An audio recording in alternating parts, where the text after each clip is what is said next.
আমরা ছোটবেলায় দেখতাম আমাদের বাড়ির আশেপাশে বা আমাদের শহরে অনেক এমন মানুষ থাকতেন যারা হয়তো আমাদের রক্তের সম্পর্কীয় নয়, কিন্তু তাদের সকলের সাথে আমাদের খুব মিষ্টি, খুব মধুর সম্পর্ক ছিল এবং আমরা খুব বেশি একজন আরেকজনের সাথে অ্যাটাচ ছিলাম। তো সেই পর্যায় থেকে আজকে আমরা এমন একটা সময়ে, যখন হয়তো আমার আমার পাশের ফ্ল্যাটে যারা আছে তাদের পরিবারের সদস্য সংখ্যা কতজন এটাও আমরা ঠিকভাবে জানি না, বা কখনো কখনো আমরা এতই ক্লান্ত থাকি সারাদিনের কাজের ফলে, ব্যস্ততার ফলে বা নাগরিক চিন্তা দুশ্চিন্তায় আমরা ওই সময়টুকু পাই না চারপাশের মানুষগুলো সম্পর্কে জানার।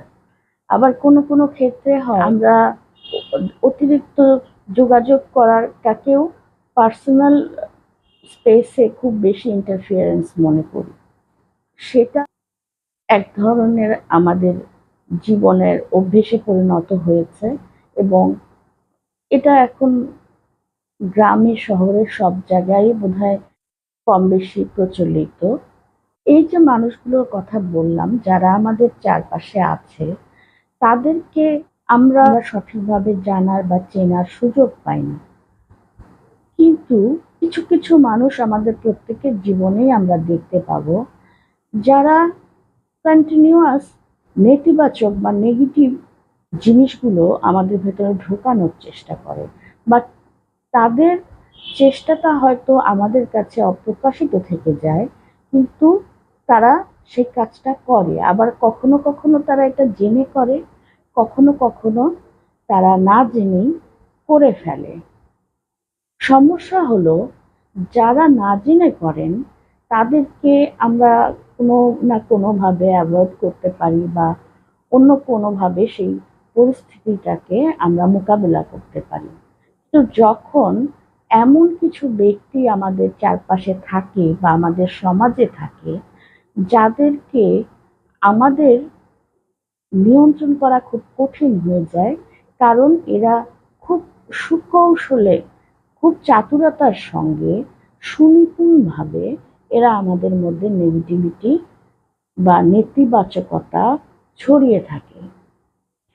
এই মানুষগুলো থেকে কিন্তু আমাদের সবসময় সাবধান থাকার দরকার, কারণ নেগেটিভিটি থেকেই একসময় আমাদের মধ্যে হিংসা, বিভিন্ন ধরনের নাশকতার চিন্তা বা অন্যের ক্ষতি করার চিন্তা, এক ধরনের অপরাধমূলক প্রবণতা তৈরি হয়। কারণ প্রত্যেক মানুষের মধ্যে নেগেটিভ পজিটিভ দুটো সাইডই আছে। আমরা যেটাকে প্রাধান্য দেব সেই স্বরূপটাই কিন্তু আমাদের বেরিয়ে আসবে। এখন আমি হয়তো সচেতনভাবে চাচ্ছি মানুষের কাছে বা অন্যের কাছে নিজেকে পজিটিভ ওয়েতে রিপ্রেজেন্ট করতে, কিন্তু দেখা যাচ্ছে অনেক ক্ষেত্রে আমি অন্যের যে নেগেটিভিটি বা অন্যের যে নেগেটিভ অ্যাপ্রোচ, সেইটা দ্বারা এত বেশি প্রভাবিত হয়ে যাচ্ছি যে তখন আমি নিজেকে কন্ট্রোল করতে পারছি না, এবং এই একই ধরনের কার্যকলাপ ওই নেগেটিভ ক্যারেক্টারের মানুষগুলো কিন্তু অন্য আরো অনেকের ভেতরে ছড়িয়ে দেয়, যেটা সমাজকে একসময় খুবই জটিল এবং তার মধ্যে ফেলে দেয়। এই নেগেটিভ মানুষগুলো আমাদের ব্যক্তিগত জীবনে, পরিবারে, সমাজে, রাষ্ট্রে, সব জায়গায় ক্ষতিকারক। সে কারণে এই মানুষগুলোকে চেনা আমাদের জন্য অত্যন্ত জরুরি এবং প্রয়োজনীয়। আজকে বলবো, কিছু মানুষকে চিনে রাখুন, কারণ মানুষ চেনা খুব কঠিন একটা কাজ, এবং কিছু কিছু মানুষ আছে, এদের এক ধরনের ডেভিল পাওয়ার থাকে বা শয়তানি শক্তি থাকে, নেগেটিভ একটা পাওয়ার থাকে, সেইটা তারা এমনভাবে ব্যবহার করে যার ফলে কিন্তু সেই নেগেটিভিটিটা পুরো সমাজে, রাষ্ট্রে, তার চারপাশে ছড়াতে থাকে এবং ভয়াবহ একটা দৈত্যে পরিণত হয় ওই মানুষটা, এবং অন্যদেরকেও সেটা বানিয়ে দেয়। ঠিক এই প্রসঙ্গে আজকের দিনে একজন এমন মানুষের কথা বলবো, তাকে আমরা হয়তো সকলেই চিনি সোশ্যাল মিডিয়ার কারণে। এই মানুষটা প্রতিনিয়ত আমাদের ভেতরে কিন্তু নেগেটিভিটি ছড়িয়ে যাচ্ছেন। আমি উদাহরণ হিসাবে একজনের কথা বলছি, এরকম আরো অনেকে আছেন। অনেক মাধ্যম আছে, অনেক পদ্ধতি আছে, যার মাধ্যমে আমরা কিন্তু বিভিন্ন সময় প্রভাবিত হয়ে অনেক রকম অপরাধমূলক কার্যকলাপ, নাশকতা, হিংসা, প্রতিহিংসা চরিতার্থ করার মতো কাজ করে ফেলি, যেগুলো আমাদের সবার জন্য অত্যন্ত বিপজ্জনক। আপনারা জানেন এবং সকলেই কম বেশি চিনেন ব্লগার পিনাকি ভট্টাচার্য। এই মানুষটি যেহেতু আমাদের এলাকার, আমার দেখার সুযোগ হয়েছে। একসময় তিনি যথেষ্ট মেধাবী ছিলেন, তার পারিবারিক একটা সুন্দর পরিবেশ ছিল। সবকিছু থাকার পরেও হঠাৎ করে একটা অজানা কারণে সে এমন একটা পর্যায়ে চলে গেল, যেটা আমার কাছে মনে হয়েছে শুধুমাত্র আমাদের এক শ্রেণীর মানুষকে নয়, এই যে একটা ছাত্র আন্দোলন গেল, এই আন্দোলনের মধ্যেও সে এক ধরনের নেগেটিভিটি প্রচন্ডভাবে তার বক্তব্য দিয়ে ছড়ানোর চেষ্টা করেছে। একটা মানুষের কথা যে অন্যদের জন্য কতটা বিপজ্জনক হতে পারে, সেটা তার কথা শুনলে বোঝা যায়। তো আমরা অনেকেই ওই যে doctor devil and mister hide নামে একটি উপন্যাস আছে, ওটার অনুবাদ করেছি। আমরা দেখেছি সেখানে একই ব্যক্তি দিনে একরকম থাকে, রাতে তার চারিত্রিক বৈশিষ্ট্যগুলো অন্যরকম হয়ে যায়। একসময় সে পজিটিভ থাকে দিনের বেলা, আবার রাতের বেলা তার মধ্যে যত রকম নেতিবাচক প্রবণতা, নেগেটিভিটি আছে, সেগুলোর বহিঃপ্রকাশ ঘটে।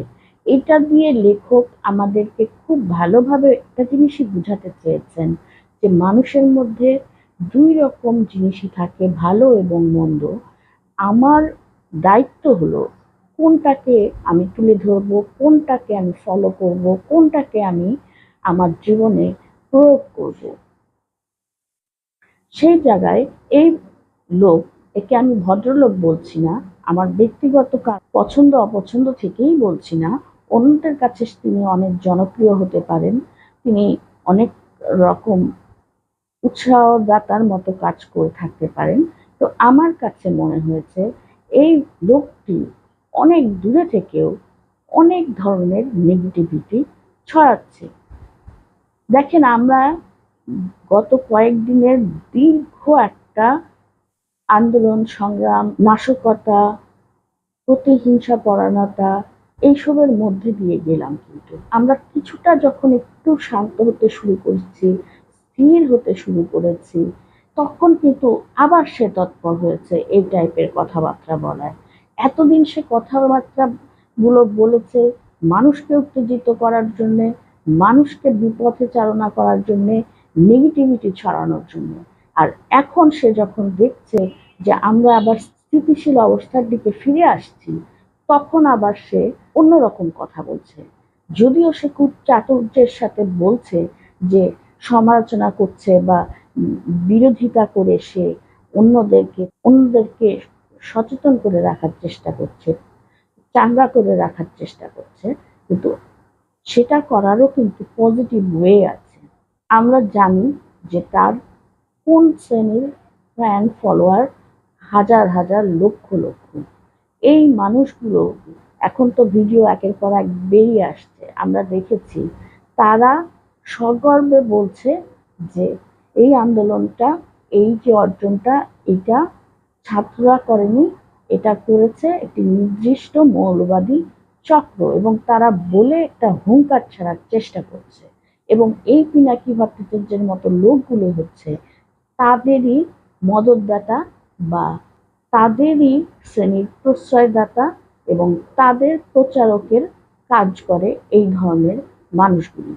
তার লাস্ট ভিডিওটি গত প্রায় 13-14 ঘন্টা আগে যেটি এসেছে, সেখানেও কিন্তু সে আমাদের এই অন্তর্বর্তীকালীন সরকারের বিভিন্ন জনের সম্পর্কে বিভিন্ন ধরনের কথা বলে যাচ্ছে এবং কখনো কখনো সে এটাকে ফান করার স্টাইলে বলছে, আবার বলছে তাদের সাথে তার খুব ভালো সম্পর্ক। আসলেই এটা খুব বিপজ্জনক একটা অবস্থা।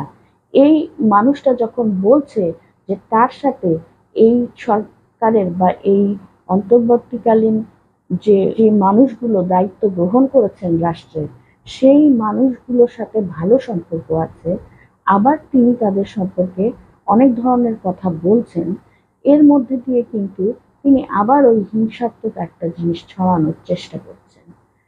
তিনি বললেন যে ৪ জন লয়ার বা আইনজীবী এই সরকারের মধ্যে থাকার কোনো যৌক্তিকতা নেই। উনি নিশ্চয়ই খুব ভালোভাবে জানেন একজন আইনজীবী শুধুমাত্র নির্দিষ্ট কোনো আইনের ব্যাপারে এক্সপার্ট হয় না। সত্যিকারের একজন ভালো আইনজীবী সে যদি হতে চায়, তাকে কিন্তু অবশ্যই যতগুলো আইন আছে সবগুলো সম্পর্কে কম বেশি ধারণা রাখতে হয়, বা কোনো না কোনো সময়ে তার প্রফেশনাল লাইফে ওই আইনগুলো তার কাজে আসে। একজন আইনজীবী যেমন পরিবেশ আইন সম্পর্কেও জানেন, তিনি ইন্টারন্যাশনাল ল সম্পর্কেও জানেন, তিনি আবার সিআরপিসি বা ফৌজদারি কার্যবিধিও জানেন, তিনি সংবিধানও জানেন, সমস্ত কিছুই জানেন।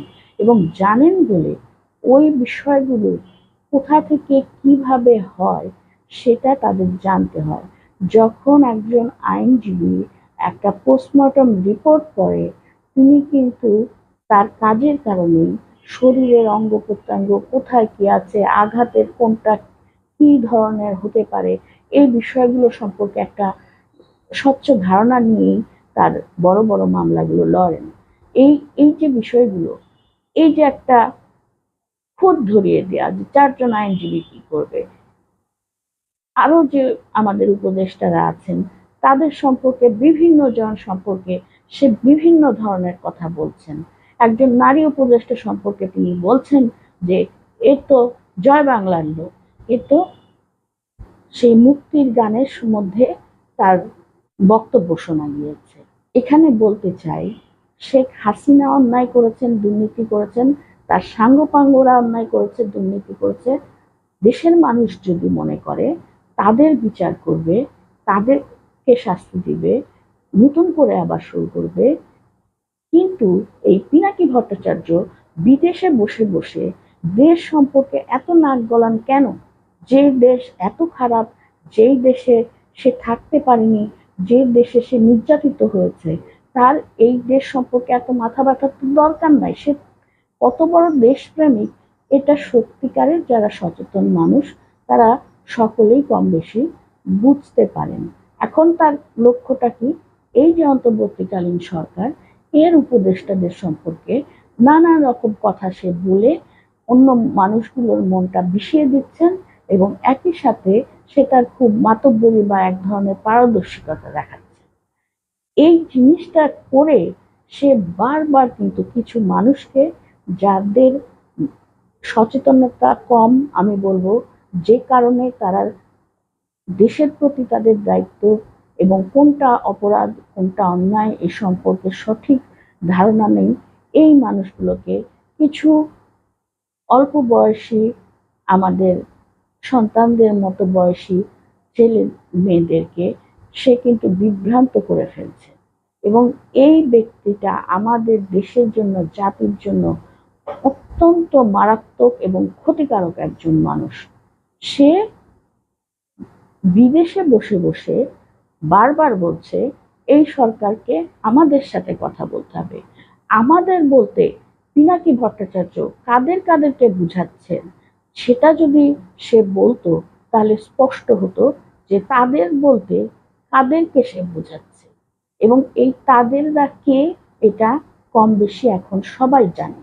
যাদের টাকায় সে বড়লোক হয়েছে, যাদের টাকায় সে এখন বড় বড় কথা বলে, এবং যাদের টাকায় বাইরের দেশে বসে থেকে সে আমাদেরকে নসিহত দেওয়ার চেষ্টা করে। এই ধরনের মানুষগুলো সম্পর্কে আমি বলছি যে চিনে রাখুন। এখন এমন একটা সময়, আমরা, আমাদের সন্তানরা, আমাদের চারপাশের মানুষগুলো হঠাৎ করেই কিন্তু উত্তেজিত হতে পারে। তারা বিভিন্ন ধরনের নেগেটিভ কাজ করতে পারে। নেগেটিভিটি মনের মধ্যে ধারণ করতে পারে, এবং এগুলো সবগুলোই পরিণতি কিন্তু আমাদেরকে আবার একটা ভয়াবহ অবস্থার দিকে নিয়ে যাবে। সেই জায়গা থেকে আমি যেহেতু অ্যাওয়ারনেস বিল্ডিং এর জন্য কাজ করে আসছি, শুধুমাত্র এই চ্যানেল দিয়ে নয়, আমি যখনই জীবনে সুযোগ পেয়েছি এই কাজগুলি আমি করেছি। সেই জায়গা থেকে আমি বলতে চাই যে এই ধরনের নেগেটিভ ক্যারেক্টারের যে মানুষগুলো থাকে, যারা অন্যের মধ্যে কেবলমাত্র নেগেটিভিটি বা নেতিবাচক প্রবণতাই ছড়াতে পারে, তাদের থেকে আমাদের সচেতন থাকতে হবে। আমাদের চারপাশের মানুষগুলোকে সচেতন করতে হবে। আমরা খেয়ে থাকি না খেয়ে থাকি, দ্রব্যমূল্যের কারণে আমাদের জীবন অতিষ্ঠ হয়ে উঠুক, আমরা যানজটে পড়ে ভোগান্তি স্বীকার করি, তার তো কোনো দরকার নেই এই বিষয়ে কথা বলার। সে তো এই দেশ ছেড়ে চলেই গিয়েছে। এই ধরনের ব্যক্তিগুলো আমাদের রাষ্ট্রীয় জীবনে, সামাজিক জীবনে একেবারেই কতগুলো ভয়ঙ্কর পচা গলা ক্ষত। এগুলো থেকে আমাদের দূরে থাকতে হবে। আমাদের সবসময় দেখতে হবে কে এই ধরনের কথাগুলো বলে আমাদেরকে, আমাদের চারপাশের মানুষকে একটা বিভ্রান্তিকর অবস্থায় নিয়ে যাচ্ছে। তারা আমার দেশের কথা বলে আমার দেশকে অবজ্ঞা অসম্মান করারই প্রকারান্তরে চেষ্টা করছে। ওই যে একজন মহিলা উপদেষ্টাকে উনি বললেন জয় বাংলার লোক। জয় বাংলা বলা এটা প্রত্যেকটা বাঙালির অধিকার। এটা মানেই আওয়ামী লীগের স্লোগান নয়, এবং এটা মানেই আমি আওয়ামী লীগের দালাল নই। জয় বাংলা যে কেউ বলতে পারে, এটা আমাদের জাতীয় স্লোগান। আমার সংবিধান, আমার দেশ, আমার স্লোগান, আমার বঙ্গবন্ধু, এই নিয়ে সে কথা বলে যাবে, আর আমরা সকলে 18 কোটি মানুষ চুপ করে বসে থাকবো, এটা সে কিভাবে ভাবে? হয়তো তাকে কিছুই করার ক্ষমতা আমার নেই, কিন্তু আমি তার এই কথাগুলোর তীব্র প্রতিবাদ জানাই। এতদিন তার কিছু কিছু হঠাৎ আমি দেখতাম, কিন্তু কখনো বলিনি, কারণ সেটা আমার কাছে মনে হয়েছে এই ধরনের কিছু লোক থাকে যারা সব সময় নেগেটিভ কথাবার্তা বলে এক ধরনের আনন্দ পায় বা বীভৎস উল্লাস অনুভব করে নিজের মধ্যে। এরা আসলে মানসিকভাবে বিকারগ্রস্ত, অসুস্থ। এরা সব সময়ই অন্ধকারে থেকে কথাবার্তা বলে এবং অন্যকে উস্কায় নানা ধরনের অপকর্মে। তাই আপনারা সকলেই সাবধান থাকবেন। শুধু পিনাকি ভট্টাচার্য নয়, এখন কিন্তু আমাদের এই যে একটু অস্থিতিশীল অবস্থায় গিয়েছিলাম, এর সুযোগ আরো অনেকেই নিতে পারে। দেশটা আমাদের, এই দেশে আমাদেরকেই থাকতে হবে।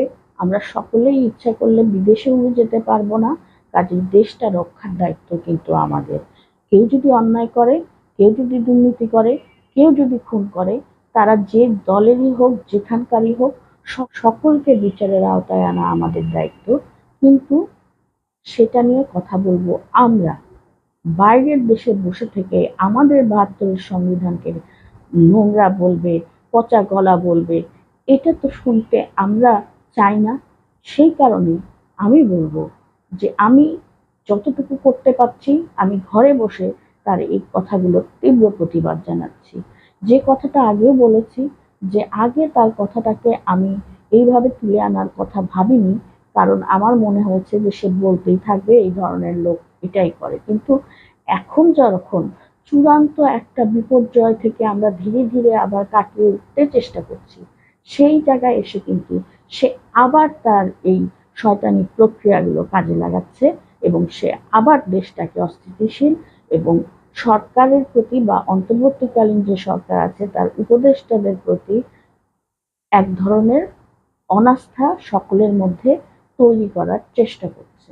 সবশেষে শুধু এটুকুই বলবো, আপনারা সকলেই এই ধরনের নেগেটিভ ক্যারেক্টারের মানুষগুলোকে, এই ধরনের ভয়ঙ্কর গুপ্ত ঘাতকের মতো মানুষগুলোকে, এই ধরনের মানুষরূপী কিছু পিশাচগুলো থেকে সবসময় সচেতন থাকুন।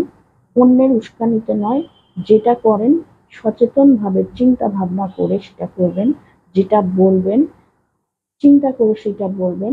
কারণ একবার যে কাজ করা হয়ে যায় বা একবার যে কথা বলা হয়ে যায়, আমরা কিন্তু শতবার তার জন্য অনুশোচনা করলেও বা শতবার তার জন্য শোক প্রকাশ করলেও সেই সময়টা, সেই কাজটাকে, সেই কথাটাকে আর ফিরিয়ে আনতে পারবো না। কাজে আমাদের সকলকে অত্যন্ত সচেতনভাবে এই যে আমাদের সংকটময় মুহূর্ত থেকে আমরা আবার একটা নতুন বাংলাদেশ গড়ার দিকে যাচ্ছি, এই সময় আমাদেরকে অনেক বেশি সচেতন হতে হবে। একই সাথে আমাদের যে সন্তানরা এই বিজয় নিয়ে আসলো তাদেরকে বলবো, তোমরা অনেক বড় একটা আন্দোলন করে আজকের এই জায়গাটায় দেশটাকে নিয়ে এসেছো। তোমাদের এই সময় সবচাইতে বড় দায়িত্ব হলো সচেতন থাকা, সতর্ক থাকা। এই ধরনের কোনো নেগেটিভ প্রভাব যেন বাইরে থেকে ছাত্রদের, সাধারণ মানুষকে বা অন্য যে কাউকে কোনোভাবেই প্রভাবিত করতে না পারে। আসুন আমরা সকলে মিলে একটি সুন্দর বাংলাদেশ গড়ে তুলি। আপনারা সকলেই ভালো থাকবেন। আপনাদের যদি ভালো লাগে আমার চ্যানেলটিকে অবশ্যই সাবস্ক্রাইব করবেন, লাইক, কমেন্ট, শেয়ার করবেন এবং আমার পাশেই থাকবেন।